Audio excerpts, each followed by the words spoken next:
अस्सलामुअलैकुम जी। ABCD Sweden के नए एपिसोड में खुशामदीद है सबको। मैं हूं जमाल दिल, आपके साथ में शेयर करने जा रहा हूं। 3 अपडेट्स हैं जो मैं आपके साथ शेयर करना चाहूँगा। सबसे पहले बात करूंगा मैं आपके साथ फदोरा के बारे में। इन्होंने क्या चकमा दिया आपको, पैसे बढ़ाए हैं या कम किए हैं, इसके बारे में बात करेंगे।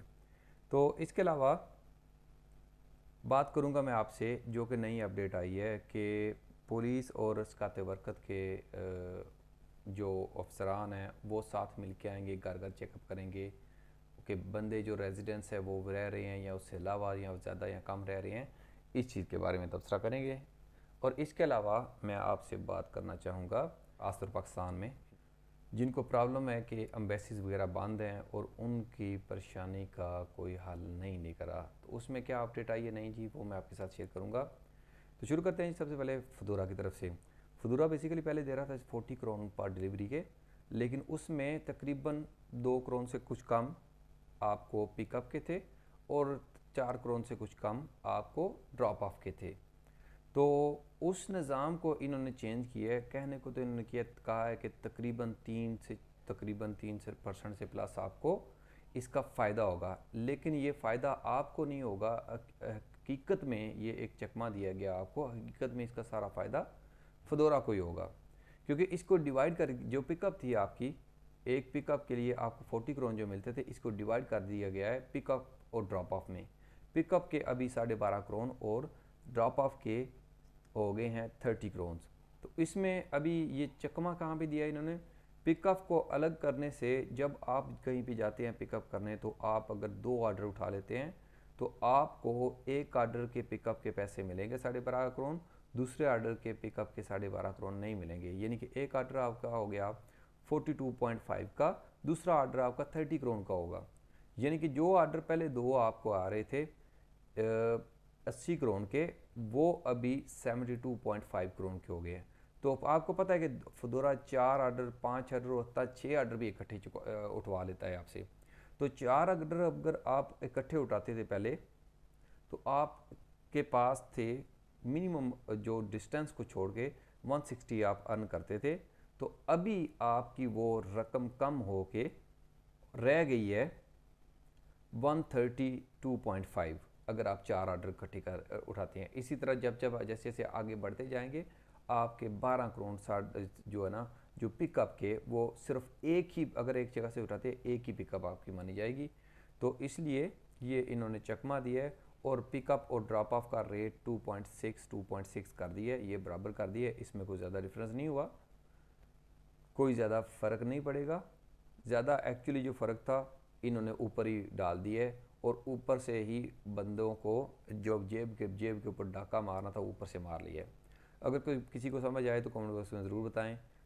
तो आगे बढ़ते हैं जी दूसरी अपडेट के बारे में, जो कि स्काते बरकत की तरफ से मैं आपके साथ शेयर करना चाहता हूँ। स्काते बरकत का और वो गवर्नमेंट की तरफ से बयान आया है कि अभी जो बंदे, इनको पता है या इनको शक है, ये कहते हैं कि बंदे जहाँ पर एक एक बंदे की रिहाइश की जगह है, तो वहाँ पे 4 4 या 6 6 या 10 10 बंदे रह रहे हैं। एक्चुअली इतने ज़्यादा है नहीं यहाँ पे, और इसका जाके वो कह रहे हैं कि पुलिस के साथ जाएंगे, कंट्रोल करेंगे, और जहाँ पे जो रेजिडेंट्स होंगे उनको रखेंगे, बाकी लोगों को कंट्री आउट करेंगे या डिपोर्ट करेंगे। तो ऐसा ही कुछ मिलता जुलता बयान तकरीबन 2015-14 में पहले भी आ चुका है, और ऐसे ही मिलते जुलते बयान दे के इसके बाद में इसके ऊपर इम्प्लीमेंट उस नौयत का नहीं हुआ। ठीक है, तो इसमें कोई रेजिडेंस का प्रॉपर कि यहाँ पे इतना स्ट्रिक्टली रूल है नहीं, ये बयानात ही समझें इनको। इसमें कुछ इम्प्लीमेंट हो सकता है जहाँ पे शोर शराबा होगा, जहाँ पे लोग बहुत ज़्यादा होंगे, जैसे कि फैमिलीज़ वगैरह को तो घबराने की ज़रूरत नहीं है। ठीक है, तो जो अकेले लड़के भी रह रहे हैं, अगर वो एक सर्टन लिमिट में रह रहे हैं और किसी को तंग नहीं कर रहे, तो उस सूरत में उनको भी तंग नहीं किया जाएगा। ठीक है, तो अगर आपके पास कोई गेस्ट भी आता है तो उसके भी एक तरीकाकार है, वो भी आप उसको रख सकते हैं। आपके पास 2 गेस्ट आते हैं, 4 गेस्ट आते हैं, इसमें ये नहीं कि आपका छापा पड़ जाएगा तो बंदे उठा के ले जाएंगे और साथ ही रिपोर्ट कर देंगे। रिपोर्ट करना कोई आसान नहीं होता, और हर चीज़ का तरीकाकार होता है। कह सकते हैं कि आसान लफ्ज़ों में कि ज़्यादा अगर आप गलत नहीं हो तो आपको किसी किस्म की घबराने की ज़रूरत नहीं है। तो बात करेंगे जी, जो मेरे यार दोस्त वेट कर रहे होंगे अपडेट का, जो कि पाकिस्तान से फैमिलीज़ वगैरह आनी है या फिर स्टूडेंट वीज़ा के ऊपर आने हैं, तो उनके लिए क्या अपडेट है? मुबशर भाई हैं, ये भी स्टूडेंट है, एज स्टूडेंट वीज़ा इनका एडमिशन का वीज़ा यहाँ से अप्रूव हुआ है, लेकिन वहाँ पे अभी एम्बेसी ना खुलने की वजह से उनको ये मेल आई है वापस। ये बेसिकली एम्बेसी की तरफ से नहीं, ये मेल मैं आपको क्लियर कर दूँ, ये उनकी यूनी की तरफ से है जहाँ पे उन्होंने एडमिशन लिया था और यहाँ पे उन्होंने अपना कोर्स मुकम्मल करना था। We have recently been inform the Swedish embassy in Pakistan Islamabad will remain close for the rest of 2023।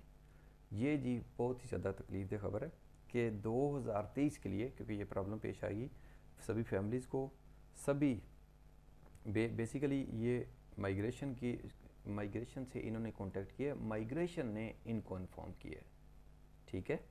तो ये माइग्रेशन नहीं बोल रहा, ये जो एडमिटेड ऑलरेडी स्टूडेंट्स हैं जिनको एडमिशन मिल चुका है, उन लोगों को ये रिप्लाई में जा रहा है कि 2023 में ये बंद रहेगा। तो इसमें क्या हो सकता है कि पाकिस्तानी को रेजिडेंस परमिट हासिल करने में प्रॉब्लम फेस कर रहे हैं वो। तो उन्होंने कहा है मज़ीद के we understand that the concerning news for over students who are planning to apply for residence permit to being studies with us in August, जो अगस्त में स्टार्ट करना चाहते थे बेसिकली, जो अगस्त में जिनका स्टार्ट था स्टडी और ज्वाइन करना चाहते थे, उनके लिए ये बता रहे हैं कि ये हमारे लिए भी दुख दे खबर है कि वो अभी कोर्स को पता नहीं ज्वाइन कर सकेंगे नहीं कर सकेंगे। बेसिकली आगे उन्होंने लिखा हुआ है कि अगर आप ट्यूशन फ़ी चाहे तो आप नहीं अभी भी पे कर सकते हैं। पहली जो फर्स्ट जो ट्यूशन फ़ी है, फर्स्ट इंस्टॉलमेंट वगैरह जो है, अगर आपको एडमिशन जो है मिला हुआ है तो आप अगर यहाँ पे नहीं आ सकते तो ये वो उन्होंने लिखा कि याद रखें कि ट्यूशन फ़ी जो आपकी है रीफ़ंड हो सकती है, ये तकरीबन लगेंगे इस प्रोसेस में 6 मंथ। लेकिन यहाँ पे एक और चीज़ उन्होंने लिखी हुई है, जो 1500 करोड़ आपने मिग्रेशन सर्कुट को, माइग्रेशन एजेंसी को दिए है, वो आपके वापस नहीं होंगे। यानी कि जो आपने अपनी यूनिवर्सिटी या कॉलेज से जहाँ पे एडमिशन लिया था उसके तो आपके पैसे वापस होंगे जो आपने अपने कोर्स की फ़ी दी थी, लेकिन माइग्रेशन के पैसे 1500 करोड़ आपको वापस नहीं होगा। तो मुख्तसर ये जी ये एक अपडेट है, ठीक है, जो मैं आपके साथ शेयर कर रहा हूँ। और इसके अलावा इसका क्या हाल हो सकता है?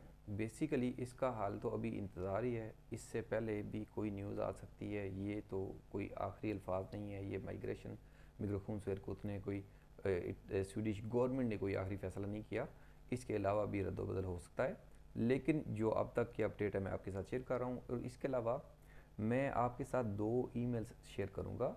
आप इन 2 ईमेल्स के ऊपर, जो मैं स्क्रीन के ऊपर शेयर कर रहा हूँ, इन 2 ईमेल के ऊपर आपने क्या करना है कि अपनी शिकायत दर्ज कराएं, क्योंकि आपने अपने पाकिस्तानी इदारों को, जो फॉरेन अफेयर हैं, जो जैसे कि वज़ीर ख़ारजा हैं, वहाँ तक अगर किसी की कोई मेल कर सकता है तो उनका अगर कोई कॉन्टैक्ट वगैरह दे सकता है तो उनको अपनी रिक्वेस्ट करें, एहतिजाज नोट कराएँ, जैसे कि जो कि प्रॉपर वे है कि हमें ये परेशानी है, हमें स्वीडिश एम्बेसी नहीं खुल रही, क्योंकि इनके कंसर्न, इनके इशू जो हैं, इनकी सिक्योरिटी और सेफ्टी इनको जो चाहिए ये पाकिस्तानी गवर्नमेंट ने प्रोवाइड करनी है। अगर पाकिस्तानी गवर्नमेंट इनको अश्योर कराती है कि आप आएँ, आके अपना काम शुरू करें, तो उस सूरत में इनको कोई प्रॉब्लम नहीं है कि वहाँ से स्टूडेंट उठाने में, फैमिलीज़ को रीयूनियन करने के लिए जो वीज़ाज़ वगैरह है उनको कंटिन्यू करने में इनको कोई प्रॉब्लम नहीं है। ये अश्योरिटी और सिक्योरिटी पाकिस्तानी इदारों ने देनी है। तो कुछ ये दो ईमेल्स बता रहा हूँ मैं, इनके ऊपर आप अपना एहतिजाज जो है रिकॉर्ड कराएँ कि ये आगे आपकी बात जा सके। जितनी ज़्यादा मेल्स जाएंगी उतना ज़्यादा फ़ायदा होगा। और इसके अलावा भी कोई ईमेल एड्रेस, कोई नंबर वगैरह जहाँ पे आप एहतिजाज रिकॉर्ड करा सकते हैं, कमेंट बॉक्स में बताएं कि हम आगे फॉरवर्ड कर सकें। और सारे स्टूडेंट्स जो हैं फैमिली यूनियन के लिए जो काम कर रहे हैं, वो सभी इन जो हमारे वज़रा हैं, जो हमारे फॉरेन अफेयर में जो हमें हेल्पफुल हैं इस मसले में, हम उनके कानों तक बात पहुंचा सकेंगे कि किसी तरीके से भी वो हेल्प आउट कर सके हमें। तो फ़िलहाल के लिए यही अपडेट है जी। अगर कोई नई अपडेट आपको पता चले, कमेंट बॉक्स आपके लिए खुला हुआ है, मुझे पता चली तो मैं एक और वीडियो बना के अपलोड कर दूँगा।